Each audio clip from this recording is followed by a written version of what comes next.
Assalamualaikum warahmatullahi wabarakatuh. Bismillah wa bihamdi. Wassalatu wassalamu ala rasulih wa ala alihi wa sahbihi. Allahumma salli ummata Muhammadin sallallahu alaihi wasallam. Farij an ummati Muhammadin sallallahu alaihi wasallam. Warham ummata Muhammadin sallallahu alaihi wasallam. Wa anshur wa fadhu wa ayyidna dhadan watan fil alamin bihaqqi Muhammadin sallallahu alaihi wasallam. Wa amirna dhadan watan dunia Islamiyah ala madhabi ahli sunnah wal jamaat ila yaumiddin haqqi Muhammadin sallallahu alaihi wasallam. Amma ba'du. Kaum muslimin dan muslimat, para pecinta penggemar nanya jawab agama Islam melalui radio Dauham Zanwadi dengan Facebook dan YouTube-nya dimanapun Pung Sami sedang berada pada malam ini. Moga-moga saya jumpai Pung Sami bersama keluarga sehat walafiat, tidak kurang suatu apa. Para pendengar yang dirahmati Allah Ta'ala, berapa hari lagi kita akan ketemu dengan yaitu Idul Adha, di mana kita dianjurkan untuk berpuasa sebelumnya, dia bersedekah dan juga berkorban serta melaksanakan solat Idul Adha. Nabi menganjurkan kita berkorban dengan sabdanya, azimu dhuhayakum fa innaha ala sirat mafayakum. Pilih hewan korbanmu yang paling besar, paling gemuk, dia jadi kendaraanmu nanti di atas siratul mustaqim. Dikira jambatan siratul mustaqim itu hanya 1 kilo, 2 kilo. Perjalanan 500 tahun perjalanan cahaya panjangnya siratul mustaqim. Kecilnya sekecil rambut di belah 7 kata orang. Tajamnya lebih tajam daripada yaitu pisau cukur. Panasnya tentu luar biasa. Itu akan diliwati oleh semua manusia untuk menuju bisa jadi ke syurga, bisa jadi ke neraka. Mudah-mudahan kita ke syurga. Karena kita dulu pernah ngorban di atas dunia ini dan suka menghidupkan, memakmurkan rumah Allah, masjid dan musalla. Masjid musalla kendaraan akhirat. Hewan korban jadi kendaraan kita nyebrang siratul mustaqim. Moga-moga amin Allahumma amin. Karena itu kami di Selong bersama para jamaah ikut serta ngorban menurut kemampuan. Ada yang ngorban pama kambing, ada yang ngorban sapi dan sebagainya. Silakan kalau mau bergabung dengan kami, moga-moga Allah memberikan rahmat, barakah dan selamatan. Amin. Para pendengar yang dirahmati Allah Ta'ala, Allah berfirman, A'udzubillahi minasyaitonir rajim. Inna a'tainakal kautsar fashalli li rabbika wanhar inna syani'aka huwal abtar. Pokoknya kami telah berikan padamu nikmat serba banyak. Karena itu solatlah kalian bagi mensyukuri nikmat itu dan berkorbanlah kalian bagi syukur atas nikmat. Kemudian inna syani'aka huwal abtar. Orang musuhi kamu, mereka yang akan putus daripada rahmat Allah. Dan sampai kita putus dari rahmat Allah. Para pendengar yang dirahmati Allah Ta'ala, besok hari Senin, hari Kamis, jatuh tanggal 1 Juni, yaitu hari lahirnya Pancasila. Tadi saya tes Talibat Mahat tingkat 4. Sebutkan sila yang 5. Sila pertama sampai sila yang kelima. Semuanya bisa menyebutkannya. Iya dong. Masa mahasiswi tidak bisa nyebut Pancasila. Dan bahkan lebih dari itu. Coba carikan dalil masing-masing sila pertama sampai sila yang kelima di dalam Al-Quran. Tuhanan yang Maha Esa. Apa dalilnya? Manusiaan yang adil dan beradab, ada dalilnya dalam Quran. Satuan Indonesia, ada dalilnya. Kerakyatan dipimpin oleh hikmat kebijaksanaan dalam permusyawaratan perwakilan, ada dalilnya. Dan keadilan sosial bagi seluruh rakyat Indonesia, semuanya ternyata ada dalilnya. Maka dari itu, maka membuktikan bahwa kita cinta Pancasila. Besok hari Kamis itu 1 Juni kita nyantuni anak yatim dalam kota Selong. kepada pengusaha yang telah menyampaikan santunannya, sumbangannya. Syukur Alhamdulillah. Moga dibalas Allah berlipat-lipat ganda balasan. Apalagi sudah masuk bulan Zulqaidah. Sekarang ini, bentar lagi masuk Zulhijjah. Moga-moga, amin. Allahumma amin. Para pendengar yang dirahmati Allah Ta'ala. Kita akan mulai menjawab pertanyaan dari pelunggu Sami Senamian. Okay? Mari kita mulai dari pertanyaan yang pertama.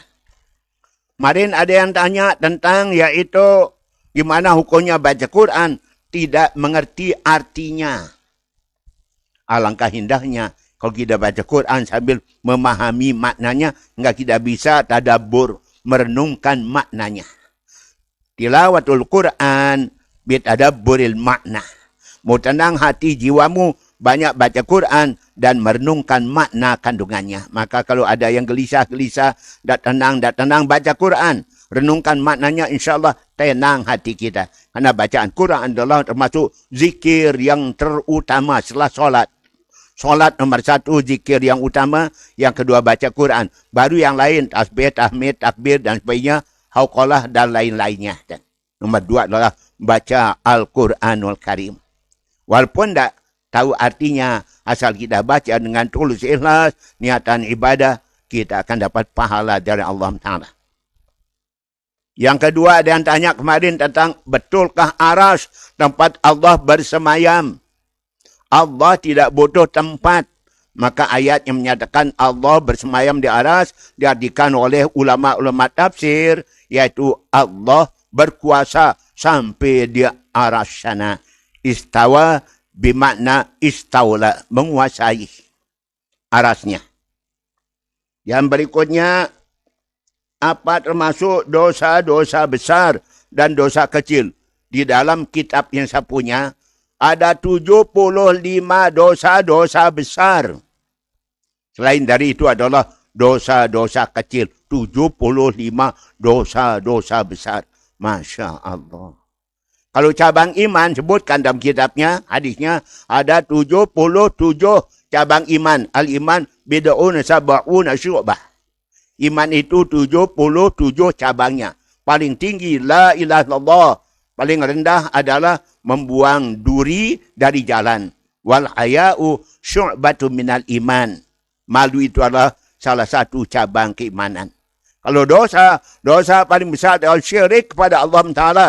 Dan setelah itu seher, setelah itu durhaka pada orang tua. Setelah itu sumpah palsu dan seterusnya.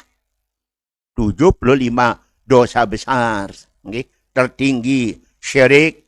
Kemudian paling bawah ya banyak kali. Okay? Kita berlindung kepada Allah pada dosa-dosa besar yang akan terhapus dengan taubatan nasuha.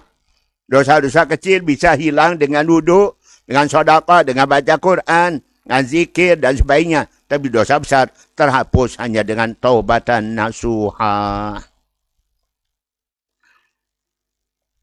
Kemudian ada yang tanyakan kemarin, apakah ada wahyu yang disampaikan Allah yang tidak disampaikan Nabi SAW dari Allah? Tidak ada. Semua wahyu sampaikan karena Nabi kita bersifat yaitu tabligh, menyampaikan apa adanya dari Allah. Tidak ada sembunyi-sembunyi.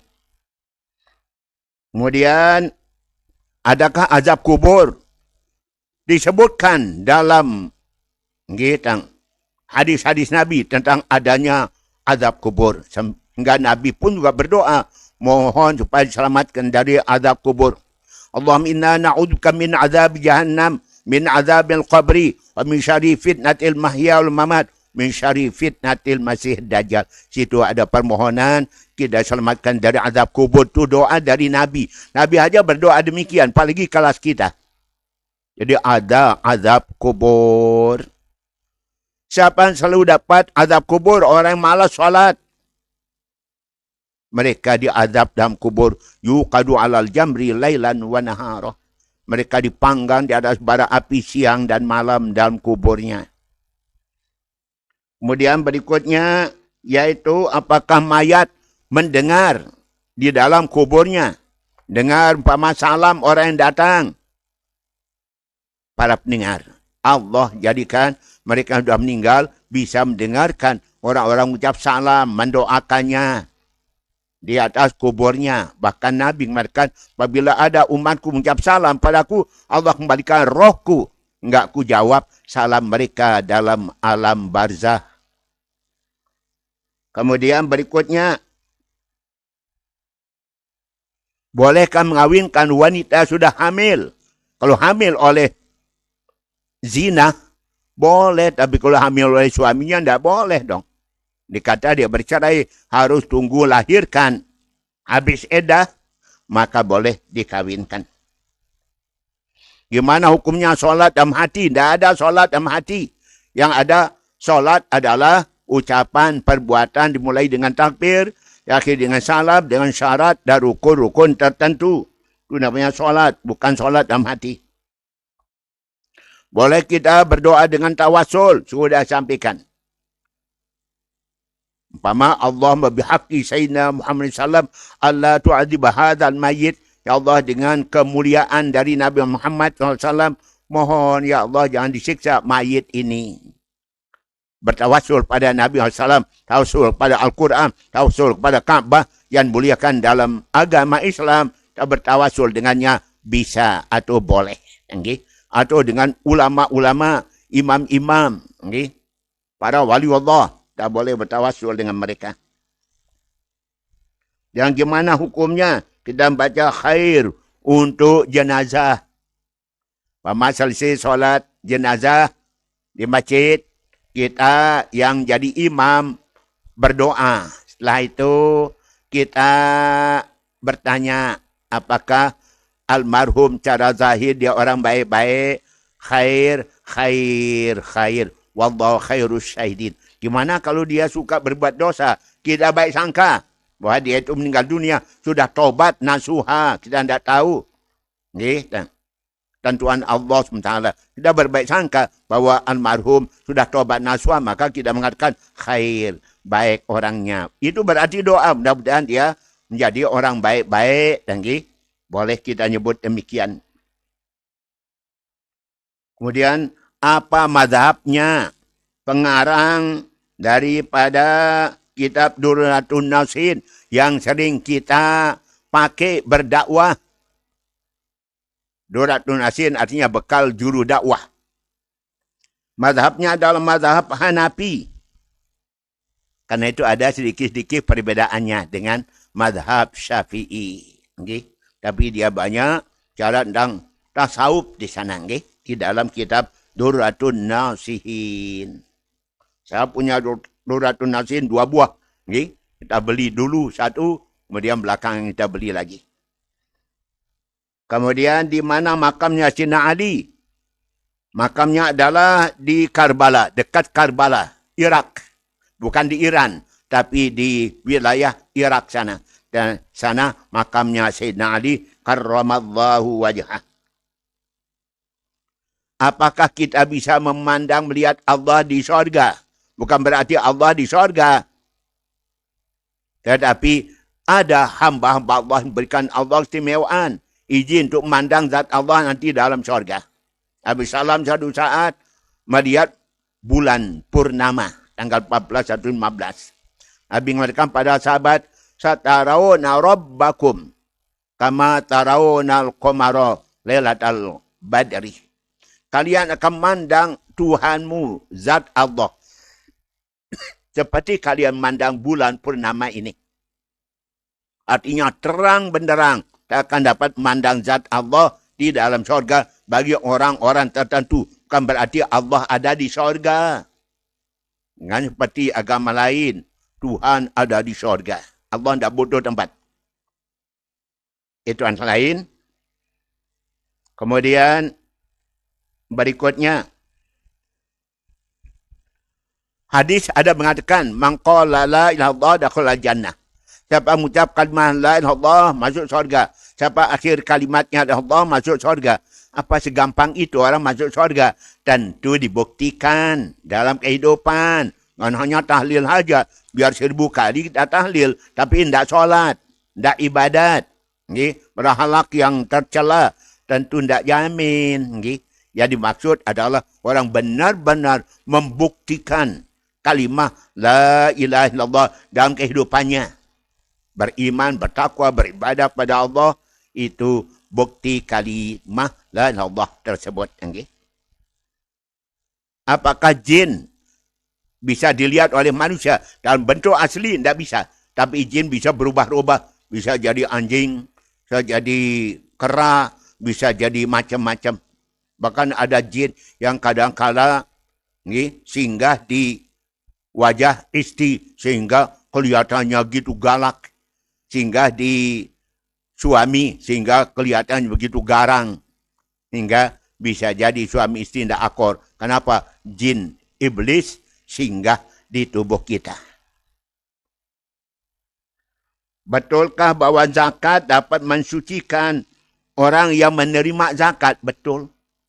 Tadinya sebelum dia menerima zakat, jadi dia tu marah, kecewa, kesal pada orang kaya yang tidak suka berzakat. Begitu dia diberikan zakat, maka dia merasa syukur, merasa senang, bahagia, bahkan mendoakan orang memberinya zakat. Dengan demikian berarti zakat itu bisa menjadikan orang yang menerima zakat suci hatinya karena diberikan sedekah. Dan ingat, orang yang diberikan sedekah atau zakat itu doanya kabul. Doanya kabul. Okay? Kemudian orang yang memberikan zakat, sedekah juga doanya kabul. Ittaqi dan watasakhi. Takut kamu pada doa orang yang pemurah. Doa orang pemurah dikabul Allah Taala. Yang terima sedekah, terima doanya. Orang yang memberikan sedekah diterima doanya oleh Allah. Silakan. Yang terima sedekah, zakat, sumbangan, berdoa. Orang yang memberikan sumbangan, zakat, berdoa. Sama-sama kabul doanya. Mohon maaf, saya minum.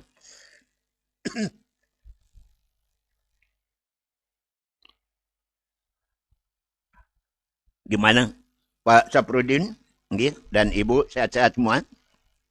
Gimana Bunda M. Syafi'i bersama keluarga sehat semuanya? Ada yang saya napit yang cemas. Ibu Sumi gimana ceritanya? Yang di Sukamulia itu. Dan sehat walafiat. Dan sehat walafiat. Yang berikutnya. Kenapa diharamkan orang bunuh diri? Kan dia bunuh diri, bukan bunuh orang. Yang rugikan dirinya. Yang boleh mengambil nyawa, cabut nyawa hanya Allah. Manusia tidak boleh mencabut nyawanya sendiri. Hilangkan nyawa diri. Karena itu maka Nabi mengatakan bahawa aku tidak akan solatkan mayit orang yang bunuh diri. Aku tidak akan solatkan mayit orang mati nanggung hutang, tidak ada yang bayarkan.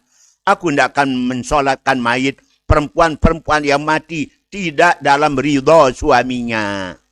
Aku tidak akan solatkan mayit wanita istri yang mati dalam keadaan tidak mendapat ridha daripada suaminya. Tapi baliknya, seorang wanita yang meninggal dunia dan ridha suaminya, jaminannya syurga.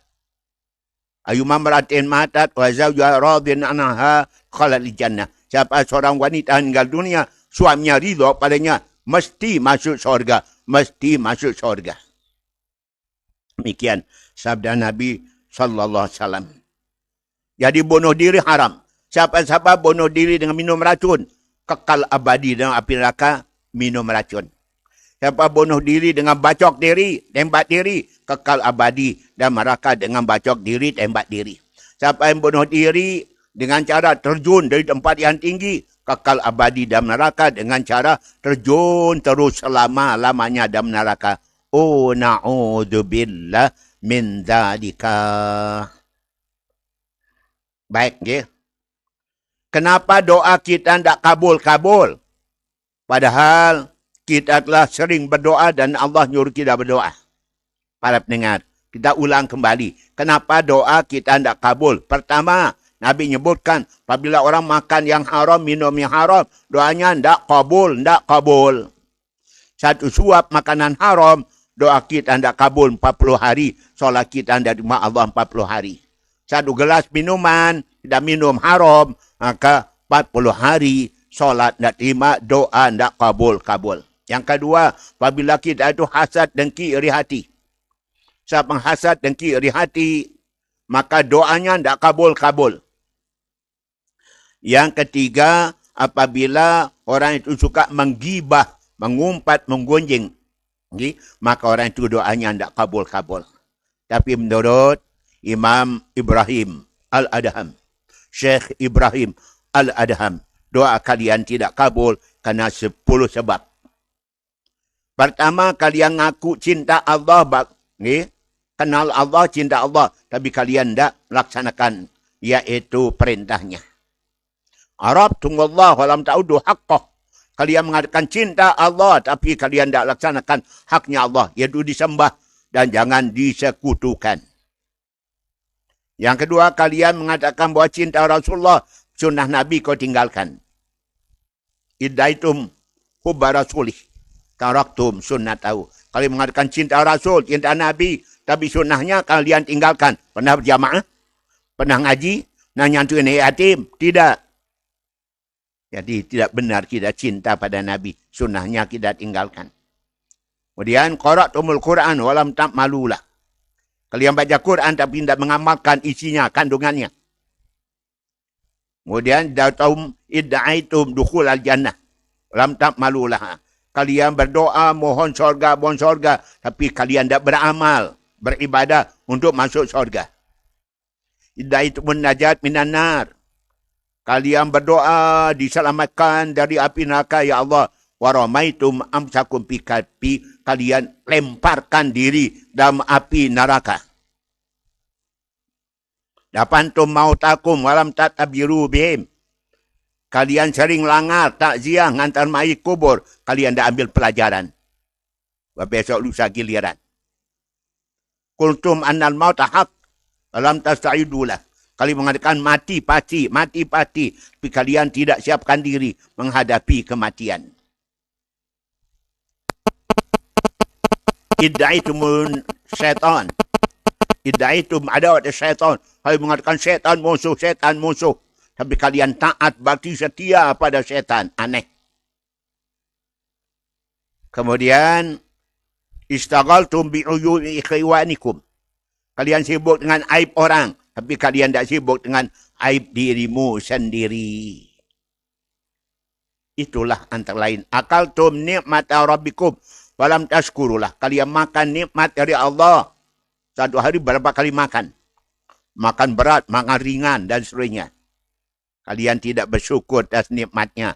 Maka pantas doa-doa kalian tidak dikabulkan Allah. Sabdanya Syekh Ibrahim Al-Adham di Iraq sana waktu zamannya dahulu. Ya, itu dia jawabannya. Kenapa doa tidak kabul-kabul? Jadi doa kita juga ditunda. Pengabulannya tidak langsung diterima sekarang. Dan dikabulkan karang-karang. Ditunda nanti ada waktunya. Ada juga doa tidak dikabulkan dunia. Nanti di akhirat berubah jadi pahala yang besar, pahala yang banyak. Allah maha bijaksana adab doa hambanya. Tapi tiap orang berdoa akan dikabul Allah. Udu'uni astajib lakum. Doa kalian, ku kabulkan doa-doa kalian. Ya Allah, minta kaya enggak. Dikasih ilmu. Minta kaya, ya Allah, enggak. Dikasih sehat walafiat. Tuh kan. Jadi Allah merubah kepada yang lebih baik pada yang kita minta. Allah maha tahu. Betulkan istighfar menghapuskan dosa-dosa? Benar. Istighfar itu menghapuskan dosa. Doakan orang pada azab. Istighfar babkan orang tenang hati pikiran.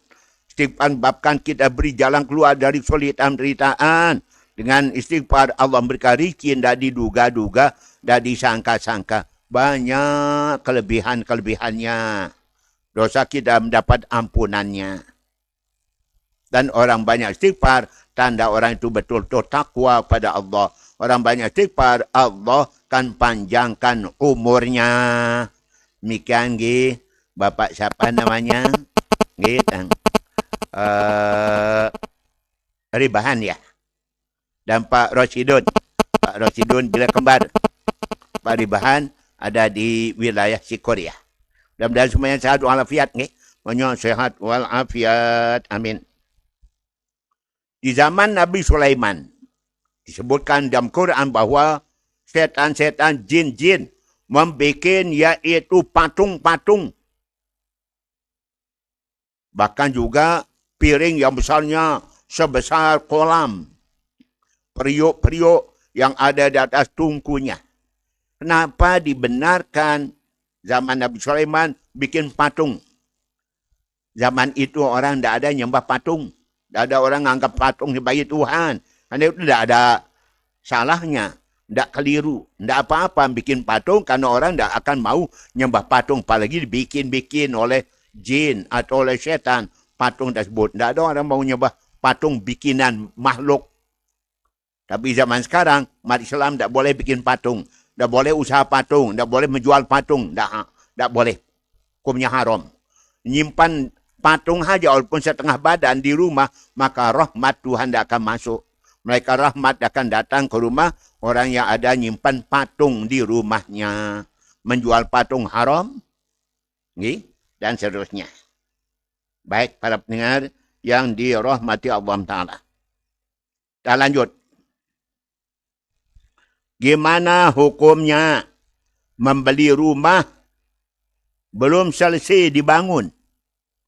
Rumah baru setengah dibangun, kehabisan modal orang bikin rumah. Akhirnya dia jual rumah itu pada seorang yang mau membelinya. Disilakan. Yang penting mau sama mau, ridho sama ridho, dan sesuai dengan harganya. Rumah belum jadi, kemudian dijual oleh orang yang bikin rumah karena tidak punya uang untuk melanjutkan bangunannya. Dan itu dari segi boleh asal uang halal, ridho sama ridho, mau sama mau. Itu dia. Gimana hukumnya kita menjual gaji? Ada orang gajinya setiap bulan 5 juta. Karena dia ingin uang cepat, segera, cash, maka dia jual gajinya harga 4 juta. Dan terima uang 4 juta, nanti orang yang berinya uang 4 juta, besok nerima gajinya 5 juta. Di mana dia nerima gaji di bank, dan seterusnya. Gimana demikian itu? Haram hukumnya. Tidak boleh hukumnya. Kenapa? Termasuk riba. Berarti ibaratnya kita berutang uang 4 juta, kembali 5 juta, berarti riba di situ 1 juta. Jadi harus hati-hati. Gimana hukumnya menjual kulit binatang yang haram?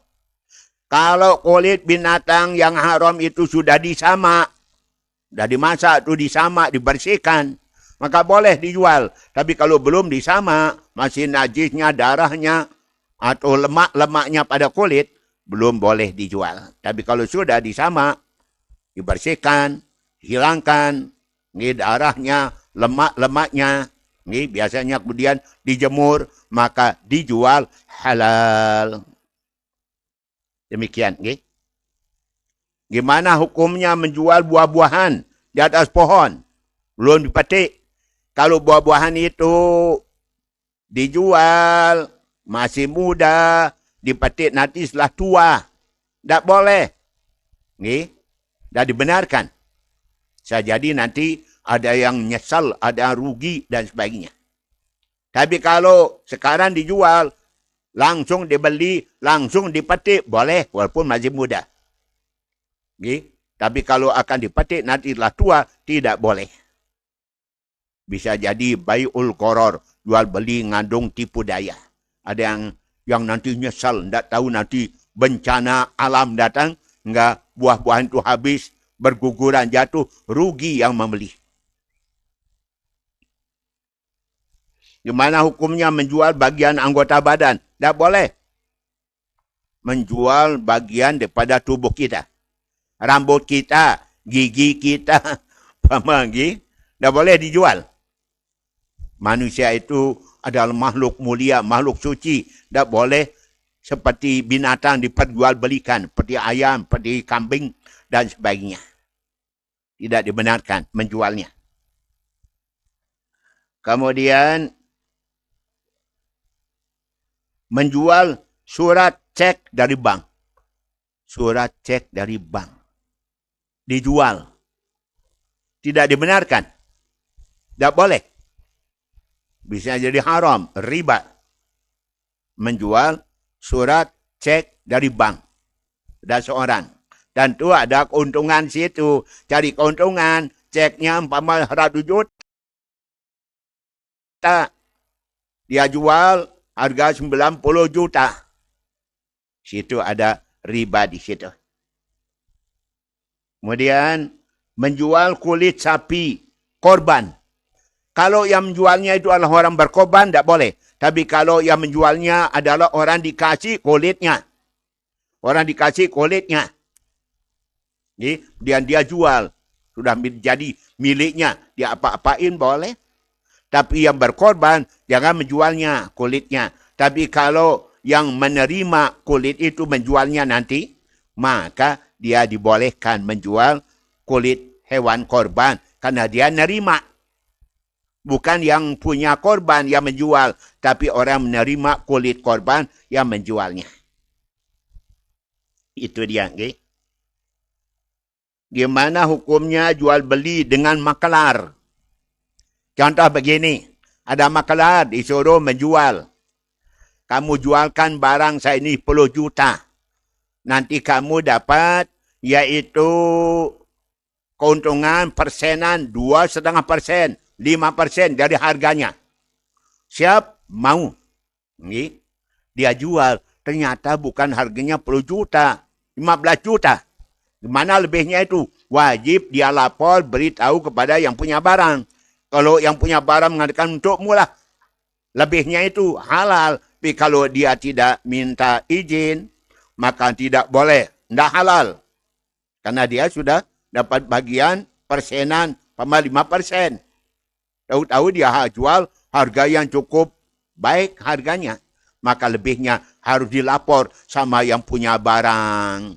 Kalau tidak, haram hukumnya. Jangan sampai, okay? Gimana hukumnya? Zaman sekarang banyak terjadi di mal-mal, di kota-kota. Orang sekarang beli barang, dilayani oleh robot. Dilayani oleh robot di mal-mal modern, kota-kota besar. Robot yang melayani kita. Luar biasa ya. Gimana demikian itu? Ya melayani kita, ngantarkan barang pada kita, boleh. Tapi bukan jual beli dengan robot. Cuman robot ngantarkan barang. Memudahkan yang punya mall untuk melayani orang-orang yang beli, diantarkan oleh robot barangnya. Boleh. Tapi kan kita akadnya kepada yang punya mall. Robot hanya mengantarkan saja, mudahkan pengantaran. Yang demikian dibolehkan, dibenarkan. Maklum zaman canggih sekarang ini. Bisa jadi tenaga manusia kurang dipakai, orang pergunakan robot. Sama dengan sekarang kendaraan serba pakai listrik. Tidak lagi pakai BBM. Banyak sekarang. Yang demikian itu. Maklum kemajuan teknologi, ilmu pengetahuan, canggih-canggih. Semuanya itu adalah merupakan karunia dari Allah. Menuju harus bersyukur pada Allah. Mereka diberikan ilmu sehingga mereka mudah menghadapi kehidupan, menjalani kehidupan. Bagaimana hukumnya menjual bongkaran masjid? Para pendengar, kalau orang bongkar masjid, ada gentengnya yang sudah tidak pakai, maunya diganti. Kemudian kayunya tidak dipakai lagi, sudah lebung. Kacanya diganti, maunya diganti. Maka bongkarannya itu diapakan? Kan dibuang ke hutan, ke kebun, dan sebagainya. Dalam kitab ada disebutkan, boleh jual tikarnya, tidak dipakai lagi, karpetnya tidak dipakai lagi. Semuanya pakai keramik yang indah, yang mahal, yang halus. Daripada tidak dipakai, maka dijual. Harganya kembali ke masjid. Kembali ke masjid. Genteng dijual, kembali ke masjid. Kayu dijual, kembali ke masjid. Seperti itu dia. Sehingga amal jariah orang tidak putus, tidak potong. Kembali lagi. Demikian. Gimana hukumnya Koperasi simpan pinjam. Gimana bentuknya koperasi simpan pinjam? Okay. Yaitu masing-masing orang keluarkan uang. Sama-sama juta. Nanti siapa yang minjam uang kembali. Umpama minjam 5 juta kembali 6 juta. Nanti dibagi pada mereka-mereka anggota. Cara demikian tidak dibenarkan. Ada unsur ribanya di situ. Karena tidak diusahakan. Pinjam uang kembali uang lebih. Namanya riba. Tapi kalau pinjam uang, diusahakan, diperdagangkan, bikin usaha bisnis. Okay? Kemudian nanti untungnya dibagi, boleh. Tapi kalau pinjam uang, kembali uang, maka demikian tidak dibolehkan. Koperasi simpan pinjam. Bagaimana hukumnya nyimpan uang di bank? Dulu kadang-kadang namanya tabanas dan sebagainya. Nyimpan, bagus, nyimpan uang. Dikata penduduk Indonesia, semuanya senang menyimpan, nabung. Okay? Indonesia tidak banyak berhutang ke luar negeri. Itu kata ahli. Okay? Tapi ingat, tiap-tiap tabungan itu tentu tidak mencari riba.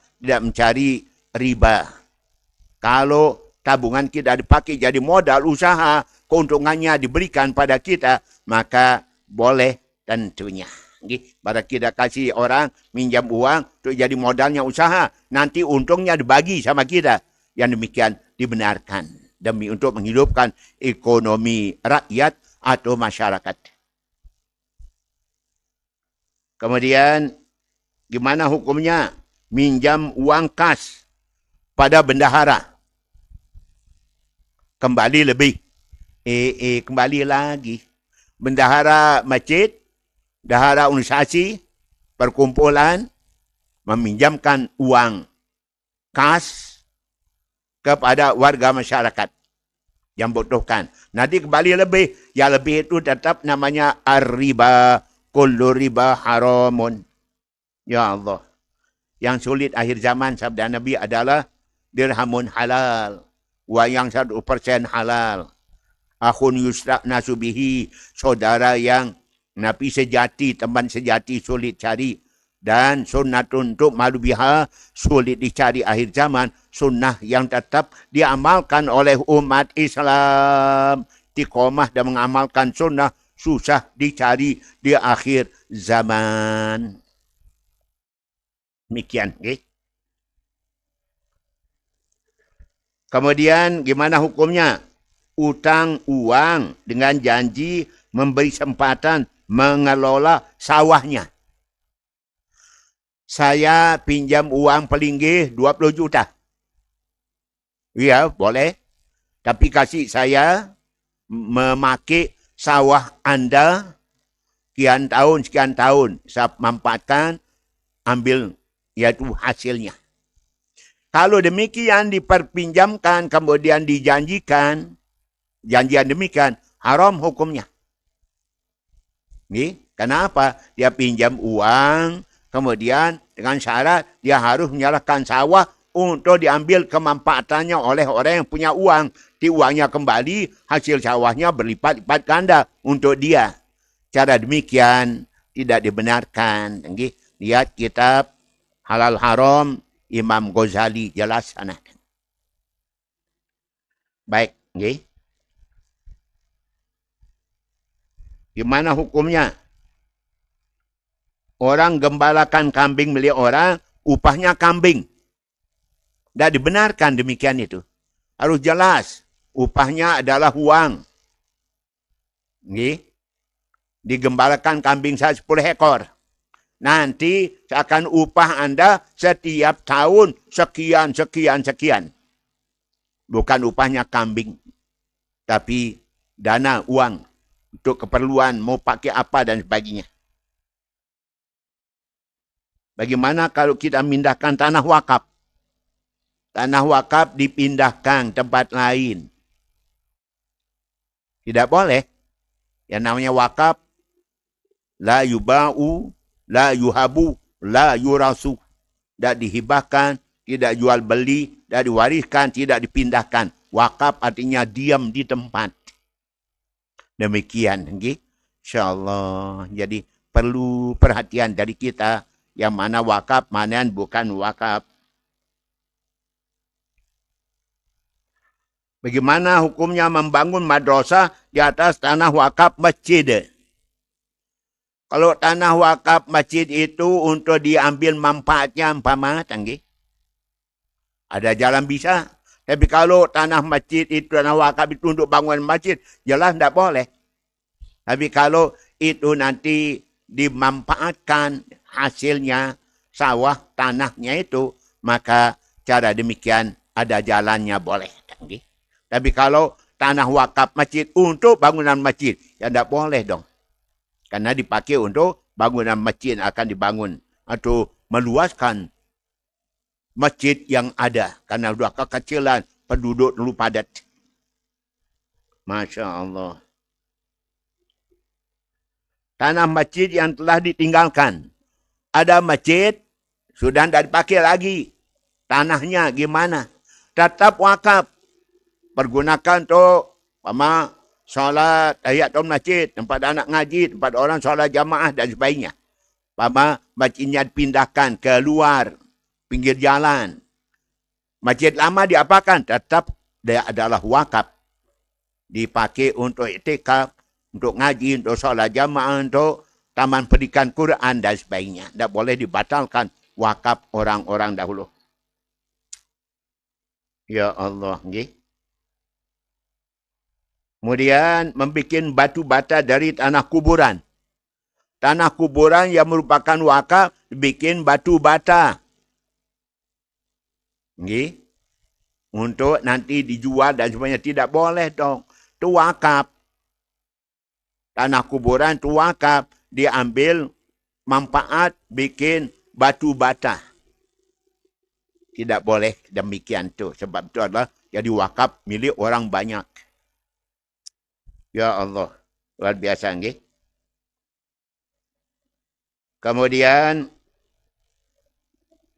gimana kalau halaman masjid dibikin jadi jalan umum?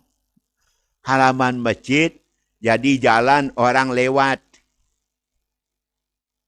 Gimana demikian?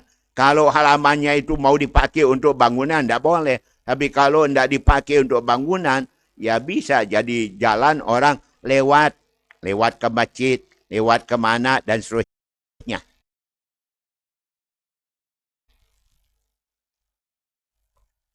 Ada orang korban urunan. Di sekolah, murid-murid diminta mengeluarkan uang. Dicukup, uangnya belikan kambing. Untuk anak satu kelas, satu kambing. Satu kelas, satu kambing. Bukan korban namanya. Sedekah jadinya. Yang namanya korban kan satu kambing untuk satu orang. Satu sapi untuk 7 orang. Gitu dia. Kalau seperti ini, korban urunan, maka itu nilainya adalah sodakoh doang. Sedekah doang. Gimana hukumnya seorang anak menjadi wali ibunya? Ibunya kawin. Mungkin ayahnya meninggal. Anak jadi wali tidak bisa dong. Yang jadi wali itu kan ayah. Kemudian kakek. Saudara, anak saudara. Paman, anak paman. Dan pindah kepada wali hakim. Anak tidak kena di situ. Masya Allah. Baik.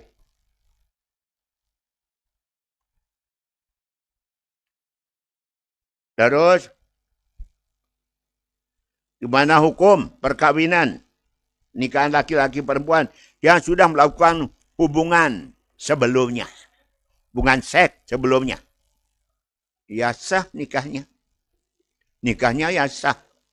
Walaupun dia sudah melakukan hubungan, bahkan mungkin hamil. Boleh sah perkawinannya. Hamil bukan karena suami, tapi karena pacarnya. Maka dia sah pernikahan tersebut. Zaman sekarang banyak terjadi. Ya. Gimana hukumnya? Mas kawinnya, maharnya adalah Quran. Mushaf atau Quran. Boleh banyak sekali yang melakukan demikian. Mas kawin, sebuah kitab suci Al-Quran, perangkat pakaian solat, dan uang sekian, atau mas sekian. Boleh Quran jadi mas kawin. Bahkan ada yang hiziban. Kitab hizib menjadi mas kawinnya. Bagus. Ya, ada yang mas kawinnya adalah kitab hizib dan juga Al-Quran. Di samping uang katanya. Okay?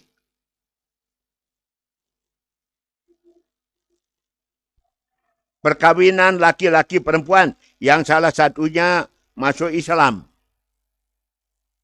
Setelah akad nikah. Dia yang satu Islam, yang satunya non-Islam, kawin. Di catatan sipil jadinya, tidak pakai KUA. Kemudian gimana nanti kalau yang tidak Islam ini masuk Islam? Perkawinannya diulang. Wajib diulangi perkawinannya. Diulang lagi perkawinannya. Nah, perkawinan kemarin menurut hukum Islam tidak sah. Dikawinkan oleh pengadilan atau oleh yaitu catatan sipil. Masuk Islam, nikahnya diulang. Baik. Apakah jatuh talak di luar pengadilan? Dia hendak menjatuhkan talak di pengadilan, di luar pengadilan. Jatuh talaknya jatuh. Walaupun tidak pengadilan. Tapi kiranya paling baik. Talak itu diselesaikan di pengadilan agama. Supaya nanti dapat surat cerai. Siapa bertanggung jawab terhadap anak dan sebagainya. Dapat apa-apa uang gono gini dan lain-lain. Setelah mereka bercerai. Kalau tidak demikian maka bisa jadi tidak ada tanggung jawab. Perempuan tak tanggung jawab terhadap anak. Si laki-laki tak tanggung jawab terhadap anak. Mau diapakan anaknya? Mau dibiarkan mati kelaparan? Karena itu maka perceraian diselesaikan di pengadilan.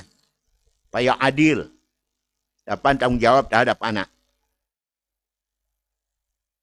Demikian.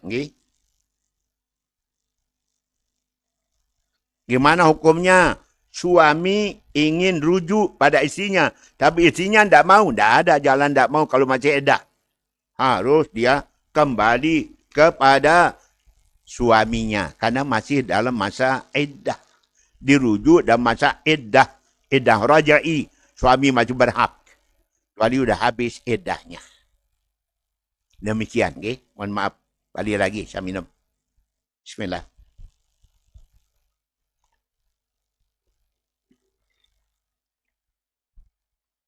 Gimana hukumnya? Rujuk tanpa saksi. Talak tanpa saksi. Sahkah rujuknya? Sahkah talaknya? Jatuh talak. Jatuh rujuknya. Walaupun tidak ada saksi. Tapi kan saksinya Allah. Saksinya malaikat. Dan mereka sendiri berdua. Tidak ada jalan untuk berbohong. Bohongin Allah. Itu dia. Rujuk tanpa saksi, jatuh rujuknya. Cerai tanpa saksi, jatuh cerainya. Gimana hukumnya mengganti kelamin? Apa ini LGBT ini? Bebas. Siapa yang mau ganti kelamin, laki, jadi perempuan, perempuan jadi laki. Tidak boleh. Okay? Kecuali menyempurnakan. Ada yang kelaminnya 2. Ada kelamin lakinya ada, kelamin perempuannya ada. Salah satu disempurnakan, yang lainnya dihilangkan. Ada jalan dibolehkan. Sehingga dia tetap punya kelamin 1. Karena sudah dioperasi.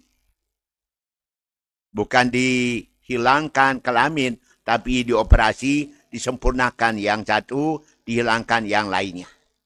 Itulah maha kuasa Allah bisa jadikan seorang punya 2 kelamin. Jadi pelajaran Dan sekaligus juga jadi pengetahuannya para dokter. Para dokter dapat ilmu pengetahuan dari sana. Gimana hukumnya bayi tabung? Bayi tabung artinya sperma daripada laki-laki dikeluarkan. Kemudian opum dari si perempuan, indung telur dari perempuan dikeluarkan. Dicampur di luar. Setelah dicampur, dimasukkan kembali dalam rahim si istri, si perempuan. Hamillah dia. Lahirlah anak. Itu namanya bayi tabung. Boleh demikian? Boleh. Kecuali kalau sperma bukan dari suaminya. Atau opum bukan dari istrinya. Jelas haram. Jelas Allah zina hukumnya. Tapi kalau dari suami istri, maka dibolehkan. Banyak orang yang karena tidak bisa punya anak, maka dia pakai bayi tabung. Tapi tentu biayanya besar. Ada seorang tuan guru cerita sama saya. Saya dulu bayi tabung. Karena lama tidak bisa punya anak. Pergi ke Surabaya, bayi tabung. Dengan biaya sekian puluh juta. Anaknya sudah besar. Demikian. Mana hukumnya donor darah? Boleh. Kita mendonorkan darah untuk orang yang sangat membutuhkan. Kalau tidak dibantu darah, maka bisa jadi kematian akan terjadi. Kita yang punya darah yang sama dengan orang yang didonor, maka boleh mendonor darah. Tapi kalau donor yang lain, donor ginjal, mata dan sebagainya tidak dibolehkan. Karena harus menghilangkan satu di antara anggota badan kita. Mata didonor. Kecuali ada pesan. Jadi kalau saya meninggal dunia, maka mata saya donorkan untuk mereka membutuhkan. Kalau meninggal. Kalau enggak, ya jangan. Gimana hukumnya sembelihan dari orang Islam. Tapi namanya orang Islam. Islam KTP. Statistik. Sholat tidak, ibadah tidak. Gimana hukum sembelihannya selama dia ngaku Islam? Sah sembelihannya. Walaupun dia ibadahnya malas, mungkin suka berbuat dosa maksiat, tapi kalau dia nyembelih, tapi dia ngaku dirinya orang Islam, sah sembelihannya. Tetapi pasti kurang afdol, kurang barokah. Kenapa? Karena dia bukan orang yang taat, iman, takwa. Gimana hukumnya? Ada orang-orang Arab ngaku dirinya turunan Nabi. Para pendengar, turunan Nabi menurut para ahli ada 3 macam. Pertama, yaitu turunan Bani Hashim dan Bani Muttalib. Yang kedua, dari turunan Nabi sendiri. Yang punya bija Siti Fatimah dengan Sayyidina Ali, kemudian anak-anaknya, turunan Nabi. Dan juga orang-orang Arab sendiri masih termasuk daripada famili kerabatnya Nabi SAW. Mereka ngaku turunan Nabi, boleh aja disebut demikian.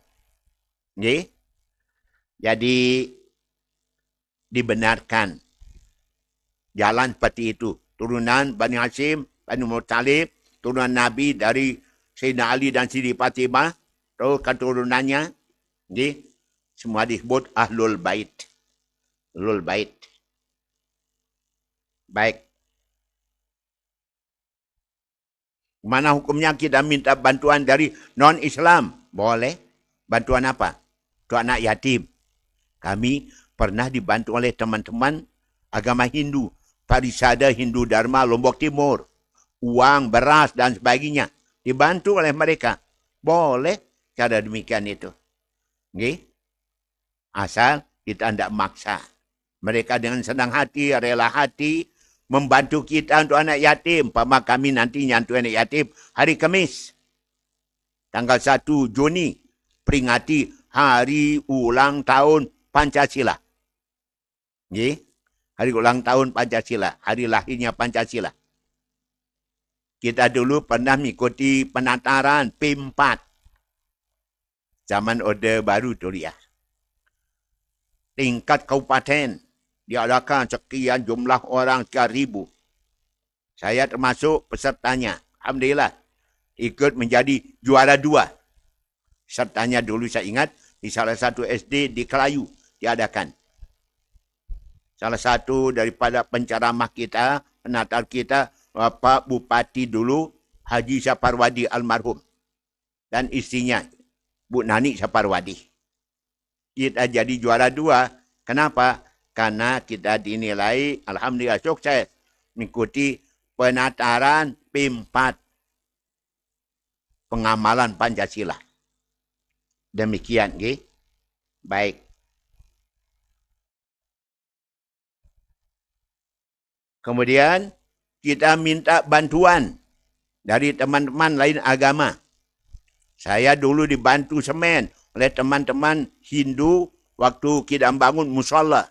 Dengan sukarela dia berikan kita semen. Kita ambil, terima, kita pakai untuk bangun mushola. Sampai demikian para pendengar.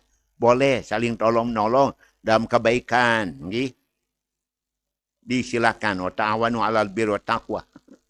Saling tolong-menolong kepada teman lain agama juga boleh. Saling tolong-menolong untuk ekonomi, kesejahteraan, untuk membantu orang miskin. Silakan. Nak yatim, silakan dibantu oleh teman lain agama. Boleh. Dan negara Pancasila. Gimana hukumnya? Cat kuku. Terutama bagi kaum wanita. Kaum wanita pakai cat kuku. Nanti kalau mereka mandi haid, di junub, mandi nifas, wajib dihilangkan karena bisa menghalangi air membasuh kukunya. Jadi harus dibersihkan catnya itu. Uteknya itu untuk supaya dia itu dalam sholat ibadah sah, wudunya sah, mandinya. Gimana hukumnya kalau kita serumah dengan orang yang berbuat mungkar, tidak sholat, nginam beram, narkoba, mencuri, zina dan sebagainya? Tidak boleh. Jangan tinggal bersama orang-orang yang suka berbuat kejahatan dan kemungkaran. Tak akan barokah rumah tangga, tak akan masuk rahmat, akan masuk malaikat rahmat ke dalam rumah kita, di mana situ ada orang-orang yang suka berbuat mungkar, kejahatan, tidak ibadat, senang maksiat. Maka rumah demikian tidak masukkan rahmat Allah, tidak masuk malaikat rahmat ke rumah yang demikian itu. Dan kita berdosa juga. Kecuali kita mengajaknya, menyuruhnya ibadah dengan penuh sabaran sampai dia mau melaksanakan ibadah. Kalau tidak, kita ikut berdosa. Nauzubillah. Apakah kalau kita ucap salam, kita mulai dengan Bismillahirrahmanirrahim, baru ucap salam? Apakah harus ditambah dengan rahmatullahi ta'ala wa barakatuh? Ataukah dalam salam kita harus mengatakan walikunna, walikum, dan walikunna. Assalamualaikum walikunna warahmatullahi wabarakatuh. Para pendengar, yang datang dari Nabi salam itu adalah tidak dimulai dengan bismillah, tapi langsung salam, baru yang lain-lainnya. Assalam qablal kalam. Jawab salam dulu sebelum bicara yang lainnya.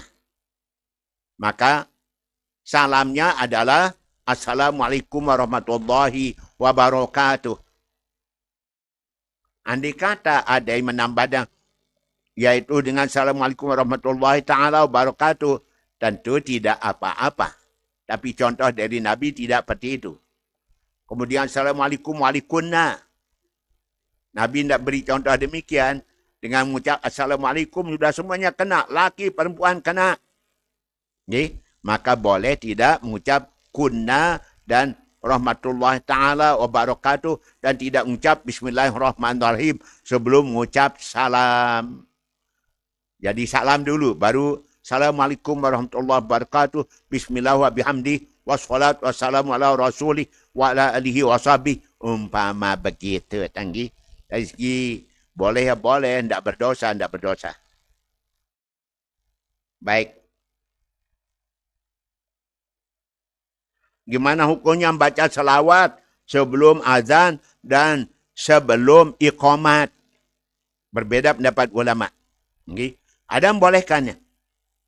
Sebelum kita baca azan, kita sering dengar di rutan Selong pun demikian suara-suara kita yang baca azan. Inna Allahu malaikatahu salluna ala nabi ya ayyuhalladzina amanu sallu alaihi wa sallimu taslima.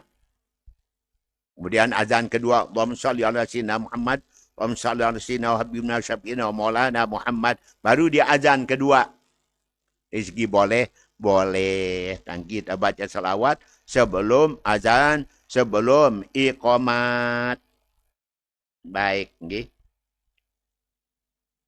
Kemudian, gimana hukumnya salaman setelah sholat selesai? Bagus, boleh. Kan kita ibaratnya baru berjumpa. Dan tidak sempat tadi salaman, datang di masjid, langsung sholat tahiyatul masjid, dia sholat jamaah. Setelah selesai sholat, kita salaman. Karena Nabi mengatakan, ma min muslimaini yaltaqiyani yatasafahani illa ghufira lahuma qabla an yatafarraqa. Ada dua orang Islam berjumpa. Kemudian mereka jabat tangan.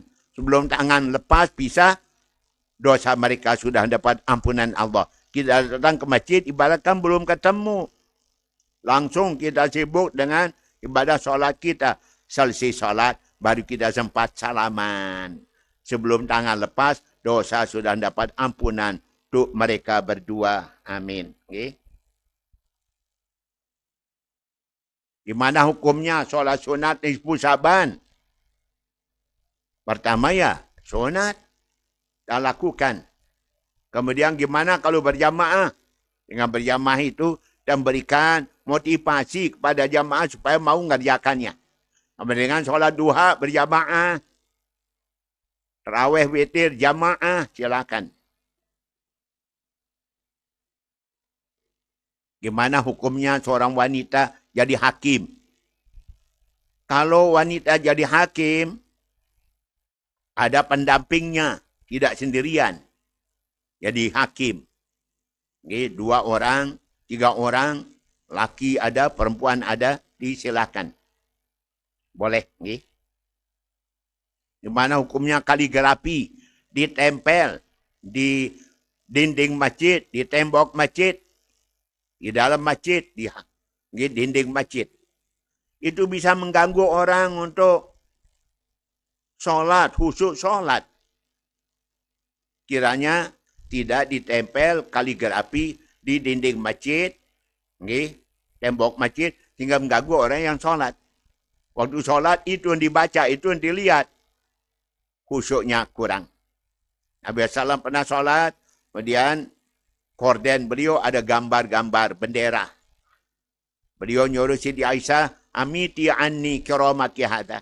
Hindarkanlah korden ini ya Aisyah, gambarnya mengganggu saya di dalam sholat saya. Jadi, Nabi melarang kita menghiasin masjid. Ma umirna bitasyidil masajid. Kami tidak disuruh untuk menghias-hias masjid. Sehingga orang jadi tidak khusyuk dalam sholat. Demikian. Gimana hukumnya jabat tangan dengan non-Islam? Jabat tangan dengan teman yang lain agama boleh-boleh aja.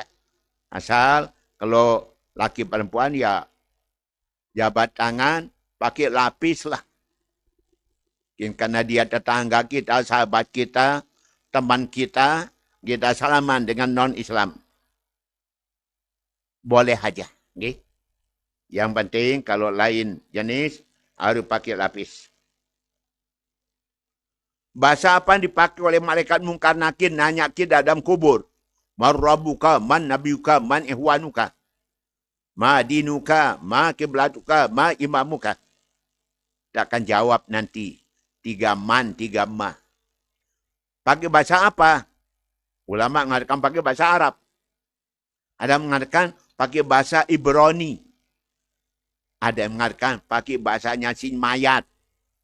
Pakai bahasa si mayat. Kalau orang Sasak, ya bahasa Sasak. Orang Indonesia, bahasa Indonesia. Orang Inggris, bahasa Inggris.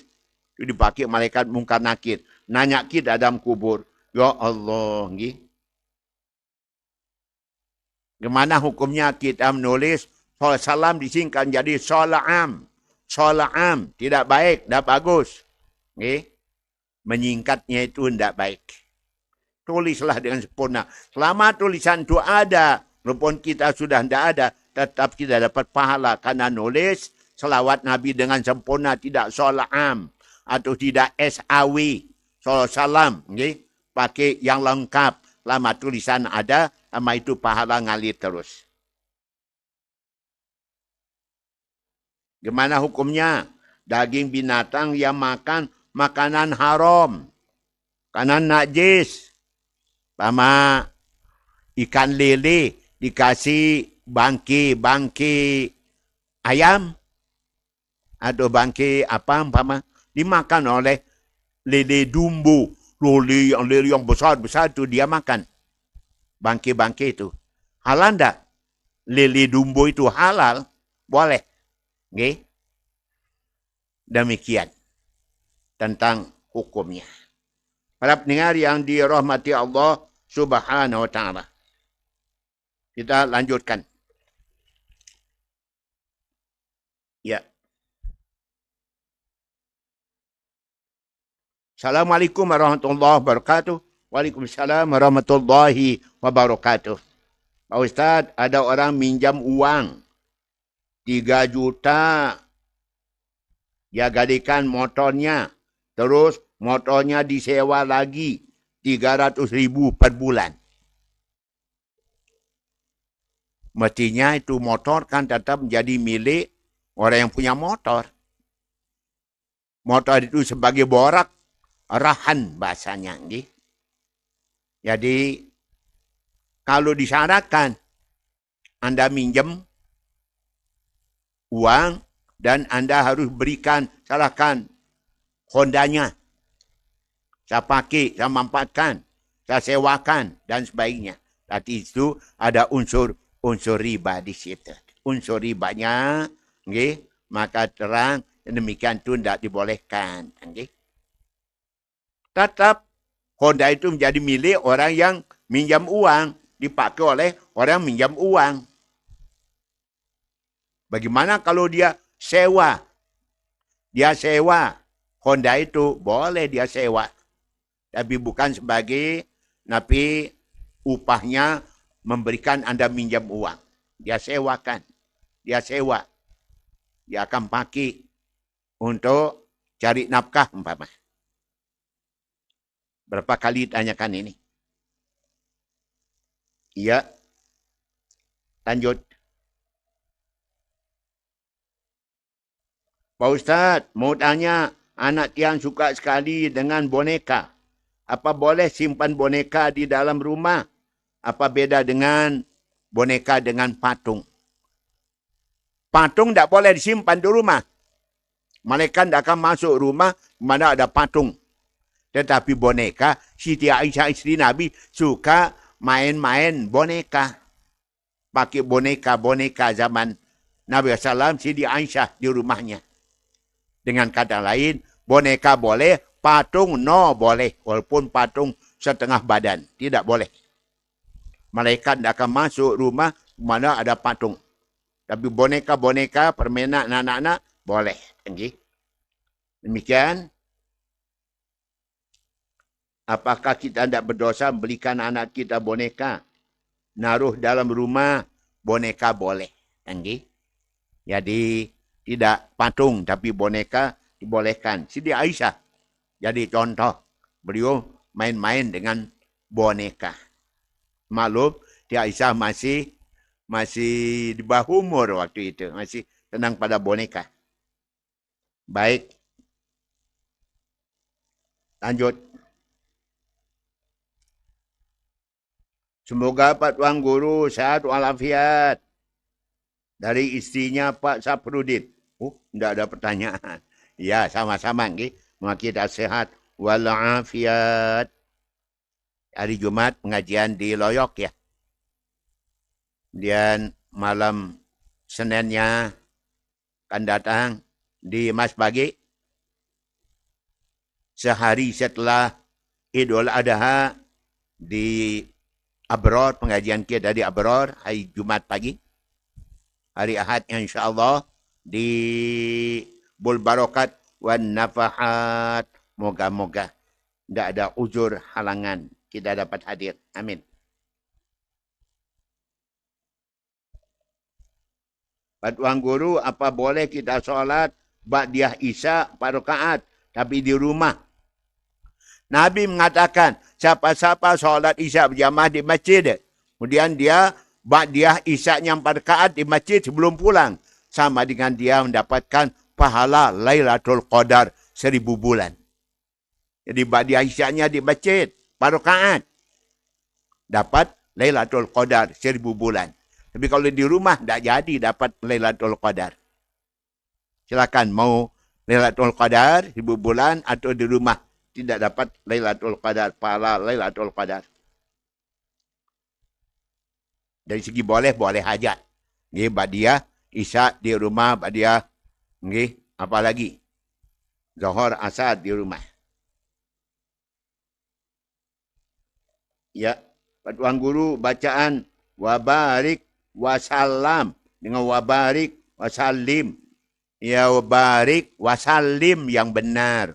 Sama-sama fi'il amr namanya. Wabaraka wasallama. Itu benar.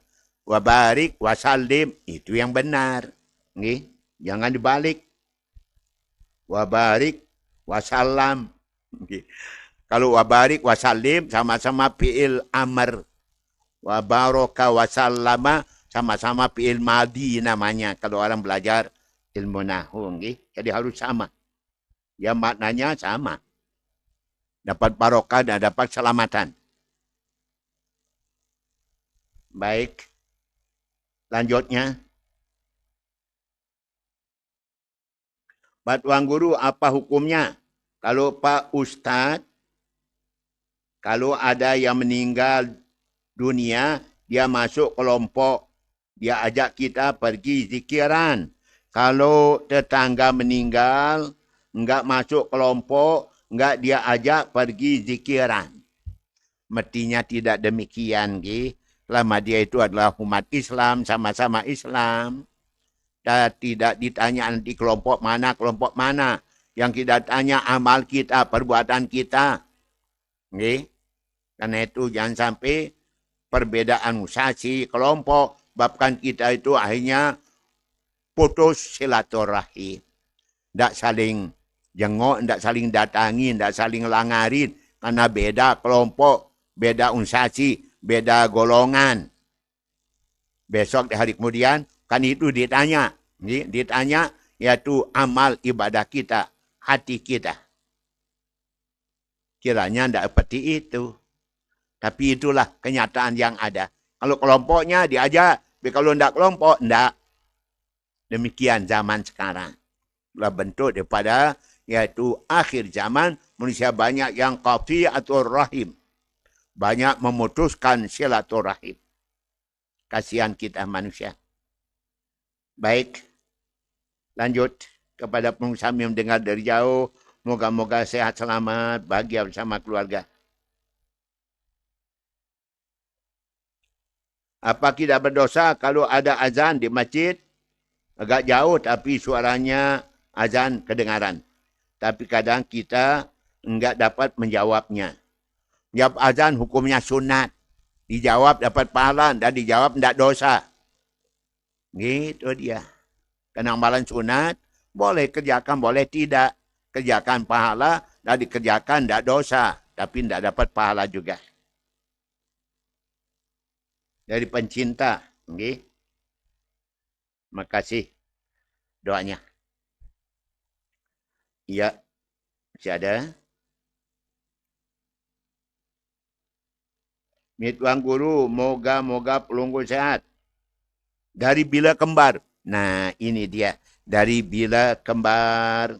Tanyaannya mohon jelasan untuk para isteri yang kurang peduli pada suaminya dan apa balasan nanti di hari kiamat. Nabi mengatakan, ayyuma imra'atin matat wa zawjuha radin anha dakhalatil jannah. Siapa-siapa seorang isteri meninggal dunia dalam ridha suaminya, maka dia akan masuk syurga isteri tersebut. Tapi sebaliknya, ayyuma imra'atin kalahat fi wajhi zawjiha. Siapa-siapa seorang isteri cemberut, monyong, bucung, manyun di hadapan suaminya, sehingga suaminya merasa sedih, merasa tidak enak atas perlakuan istrinya, maka sang istri dan murka dan kebencian Allah Ta'ala sampai dia tertawa senyum istrinya di hadapan suaminya. Selama dia itu manyun, cemberut, monyong, selama itu dia dalam kebencian dan kemurkaan Allah Ta'ala. Demikian. Nabi bersabda, tiada karunia Allah paling besar telah iman takwa daripada punya isteri yang salihah. Yaitu apabila dipandang menyenangkan. Apabila disuruh, dia mau disuruh. Apabila tinggalkan, dia jaga diri, kehormatan rumah tangganya. Apabila dia berikan nafkah, maka dia terima dengan senang hati, ridha. Apabila kurang, maka dia sabar. Maka itu adalah wanita-wanita yang merupakan pemberian Allah paling baiklah iman dan takwa. Siapa-siapa seorang istri memaksa suaminya berikan nafkah dan tidak ada kemampuan untuk itu, beri nafkah yang banyak, maka Allah tidak terima ibadah wajib dan ibadah sunat daripada si perempuan itu. Demikian. Nabi SAW cerita sama Siti Fatimah, putrinya. Ya, anak kufat, ku melihat dalam neraka waktu Isra Mi'raj. Ada wanita-wanita yang digantung dengan lidahnya. Itulah wanita yang selalu nyakiti suaminya dengan lidah. Ada digantung dengan rambutnya, wanita yang anti jilbab. Digantung dengan tetek susunya, menyusukan anak orang. Digantung dengan yaitu kakinya. Itulah wanita yang keluar rumah tanpa izin daripada suaminya. Masing-masing dapatkan balasan Allah dalam neraka. Wanita-wanita yang tidak bakti taat pada suaminya. Oh, na'udzubillah min dzalika. Ada lagi lebih dari itu cerita Nabi pada Siti Fatimah, putri beliau yang tersayang. Baik, demikian. Lanjut. Pak Ustaz, saya mau tanya. Sudah tadi, kok itu aja diulang-ulang? Aduh. Baik. Gimana caranya mengqadha puasa yang bertahun-tahun dah lewat? Maka boleh tidak dibayar fidyah. Qada wajib, fidyah wajib. Bertahun-tahun dah diqadha. Padainullah haqqu an yuqda. Hutang pada Allah harus segera dilunasin. Karena nunda, ada bayar fidyahnya di situ. Ya Allah. Apa kita suka menunda hutang kepada Allah? Baik. Pak Ustaz mau tanya, anak yang suka sekali dengan boneka. Sudah tadi, Bo. Sudah, jadi tidak diulang kembali. Mari kita lanjutkan saja tanyaan yang ada. Ada pertanyaan dari yaitu anak-anak kita dari Talibat Ma'had. Mari kita lihat sini. Ya.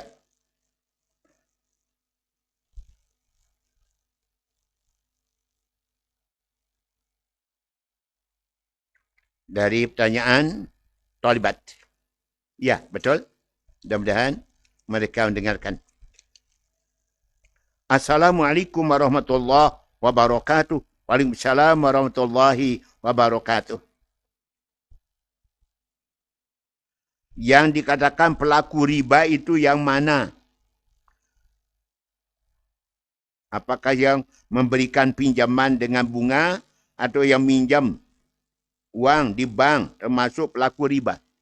Para pendengar, semua orang yang terlibat dalam riba, ya, dalam laknat Allah. Tidak kurang dari 10 golongan manusia kena laknat Allah kerana riba. Tak kurang 10 golongan manusia kena laknat Allah kerana minuman keras, apalagi narkoba. Insya Allah banyak sekali yang kena akibat pada riba. Adna riba kaban zana bi ummi. Seringan-ringan dosa riba seperti dosa berzina dengan ibu kandung sendiri. Orang-orang suka riba besok hari kiamat, bangkit dari kubur seperti orang yang kesurupan. Orang dibanting-banting oleh syaitan atau jin. Demikian nasibnya mereka, orang suka ngeriba.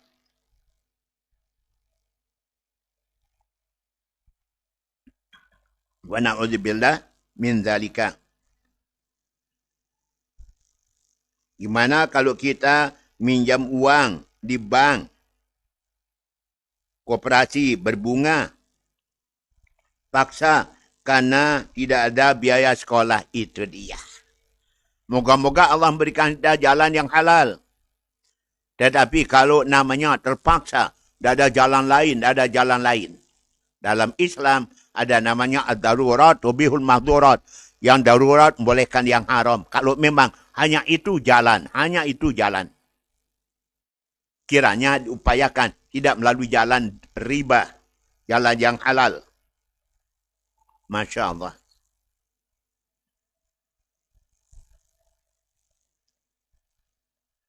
Yang diketahui jika orang selalu berbuat maksiat, namun Allah selalu kasih dia rezeki yang banyak dan dia berfikir bahawa hal tersebut merupakan istidraj. Tanyanya, apakah termasuk prasangka buruk saat kita mengatakan ini merupakan istidraj? Kalau itu betul, dia itu suka berbuat dosa maksiat, tapi diberikan rezeki oleh Allah, benar itu ada istidraj. Nabi mengatakan, apabila engkau melihat seseorang yang durhaka maksiat fasik pada Allah, tapi dia diberikan rezeki, maka i'lam annahu istidraj. Pemberian Allah itu adalah istidraj, pemberian tanpa ridha, yang nanti ujungnya Allah akan cabut rezeki tersebut dengan tiba-tiba. Nauzubillah. Dan jangan sampai kita dapatkan suatu melalui istidraj, diseolah-olah oleh Allah.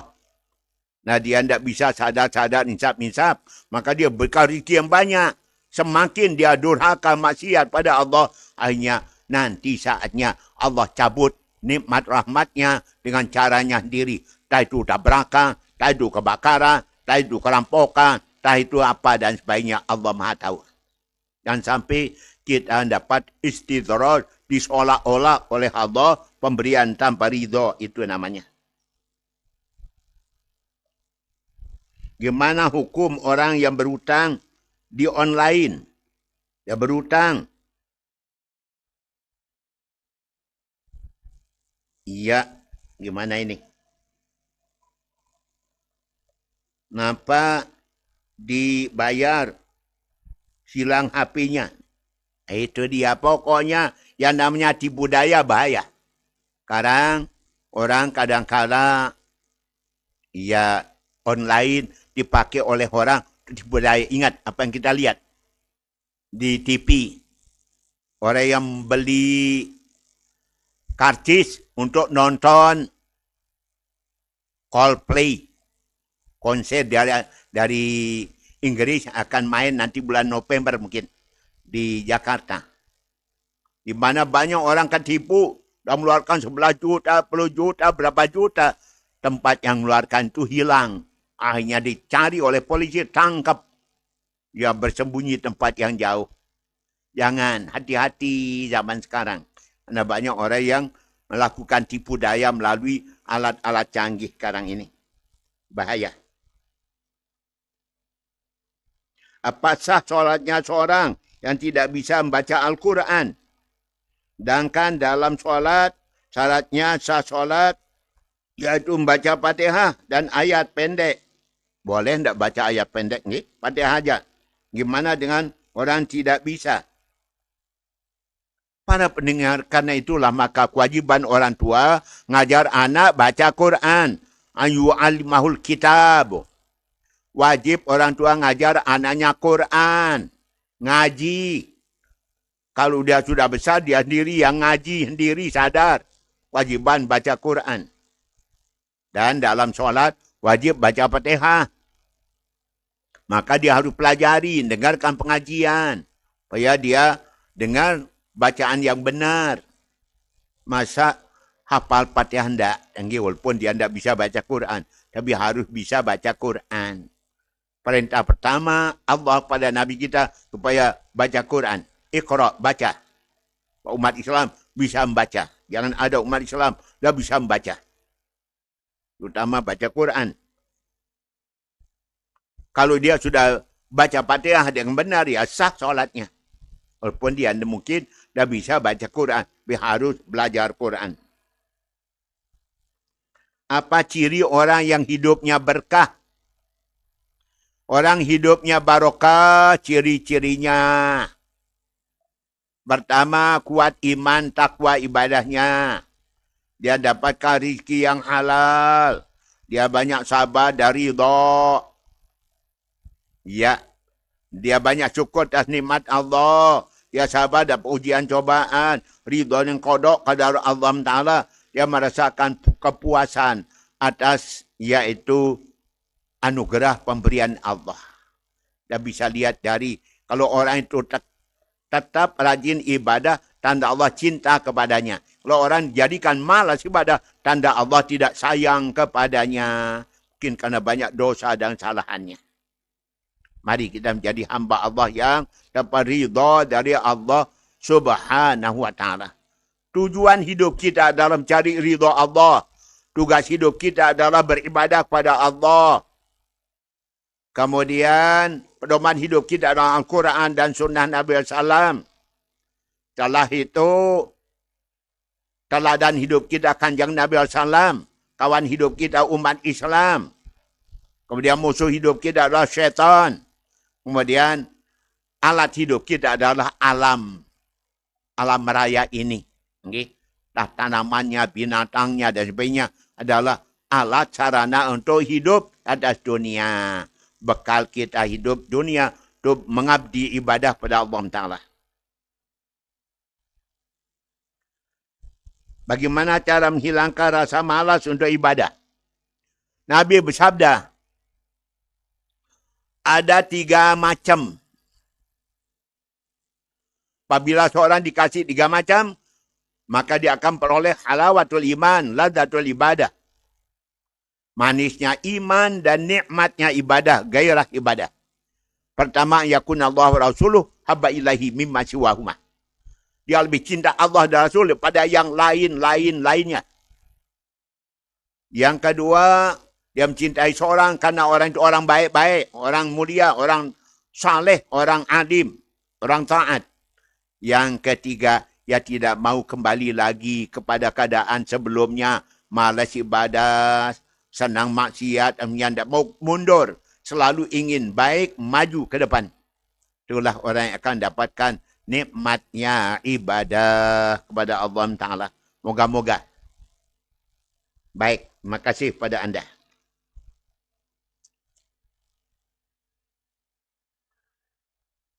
Saya bertanya apa hukum seorang wanita menyusui saudara kandungnya karena saudaranya masih bayi. Dan apa hukumnya seorang wanita menyusui cucu perempuannya karena ibunya meninggal. Boleh aja. Dia menyusui anak saudaranya. Anak saudara kandungnya boleh. Seorang menyusui cucunya. Anak daripada anaknya yang sudah meninggal dunia. Dari segi boleh-boleh. Apalagi didasari oleh kasihan. Supaya juga cukup gizinya. Supaya tidak menjadi anak yang stunting. Buntat bulat nanti. Dan dari keluarga sendiri. Yang nyusunya adalah yaitu bibinya dan papunya. Boleh aja. Tidak ada salah kelirunya. Demi keselamatan pada bayi tersebut. Allah. Zaman sekarang semuanya bisa ya. Mungkin terjadi. Apakah bisa orang tua yang tidak solat mendapatkan naungan ampunan dari Allah kelak akhirat disebabkan karena anak yang soleh yang mendoakannya? Dari segi boleh aja, bisa aja. Tapi alangkah indahnya pada dapatkan yaitu kemuliaan dari doa anak yang soleh. Kita juga memang soleh, ibadah, rajin, iman, takwa. Yang hanya andalkan anak. Dan kita sendiri malas ibadah. Bahkan senang berbuat dosa maksiat. Jadi mari kita andalkan amal kita juga. Sampai mengharapkan dari anak. Utamakan amal kita sendiri. Demikian. Wa quli malu fasyarallahu amalkum wa rasuluh wal mu'minun. Beramal kalian. Allah akan nilai amalmu. Rasul akan menilai amalmu, orang beriman akan menilai amalmu. Faman ya'mal mithqala dzarratin khairan yarah. Siapa beramal soleh sebesar debu, dia akan menerima hasilnya. Siapa buat kejahatan sebesar debu, zarah, dia akan terima hasilnya. Jangan hanya mengharapkan dari anak soleh. Memang anak soleh juga perlu. Besok di hari kemudian, ada orang yang bertanya, ya Allah, ya Rabb, dari mana saya dapat pahala begini banyak, ya Allah? Tentu orang taat, orang bakti ini. Allah menjawab, dari doa anakmu yang soleh yang mendoakan engkau. Jadi kalau anak soleh, doakan kita akan dapat kemuliaan, tambahan kemuliaan dalam alam kubur, alam barzah. Kalau tidak didoa oleh anak, maka siapa anak tidak doakan orang tuanya? Man taraka doa lil walidain yang qati minhu rizku. Siapa tidak suka doa orang tuanya. Selesai solat, tu dalam sujud, atau tengah malam, dia tidak doakan orang tuanya. Pati limit, sempit, sedikit, kejepit, rezeki orang tersebut. Kenapa tidak suka doa orang tua?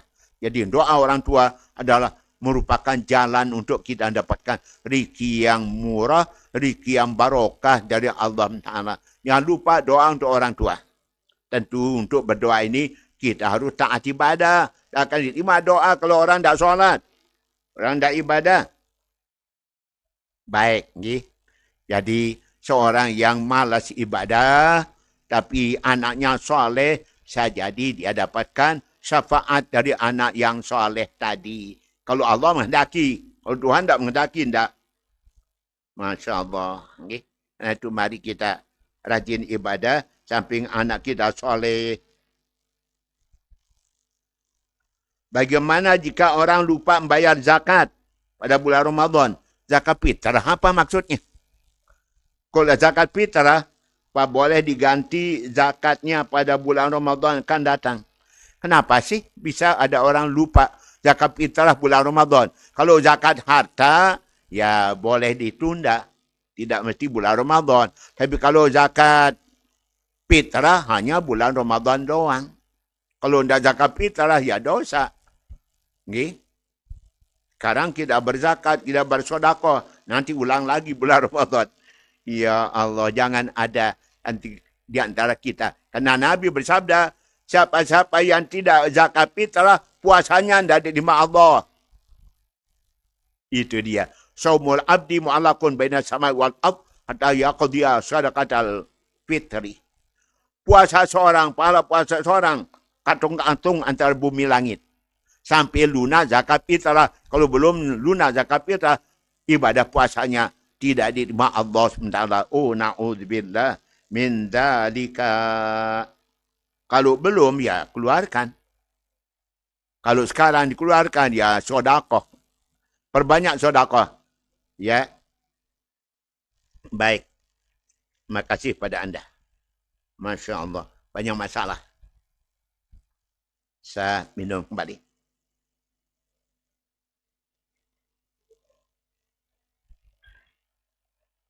Apakah seorang yang sudah meminta maaf lalu ditolak permintaan maafnya oleh yang bersangkutan hingga tidak mahu lagi untuk minta maaf dan lebih memilih diam dari kedua yang bersangkutan, apakah masih berdosa bagi yang sudah minta maaf atau bagaimana? Para pendengar, rupanya salahnya terlalu fatal rupanya ini. Sehingga orang tempat yang minta maaf tidak mau memberikan maaf. Maaf pertama. Mungkin nanti maaf kedua. Atau berusaha supaya tempatnya bersalah minta maaf. Supaya dia senang memberi maaf. Tidak berbuat sesuatu. Umpama. As-sadaqah hadiyatun. Abu. Sedekah itu adalah hadiah. Beri sedekahlah kamu. Beri hadiahlah kamu pada seorang. Niscaya orang itu akan sayang cinta kepadamu. Mungkin kita berbuat yang lebih dari itu. Tidak hanya minta maaf. Lebih dari itu, berikan hadiah. Supaya orang itu senang memaafkan kita. Sebab kalau kita belum dimaafkan, dan masih hajat. Orang tidak beri maaf juga dendam. Dosa dendam. Kemudian kita juga belum dimaaf. Belum tenang hati dan pikiran. Kalau orang itu belum maafkan kesalahan kita. Berusaha supaya orang itu mau memaafkan kita dengan cara apapun juga. Supaya orang itu mau maafkan kita. Dan orang yang tidak mau maafkan berarti anda dendam. Dendam itu dosa tiada ampunan. Baik. Demikian.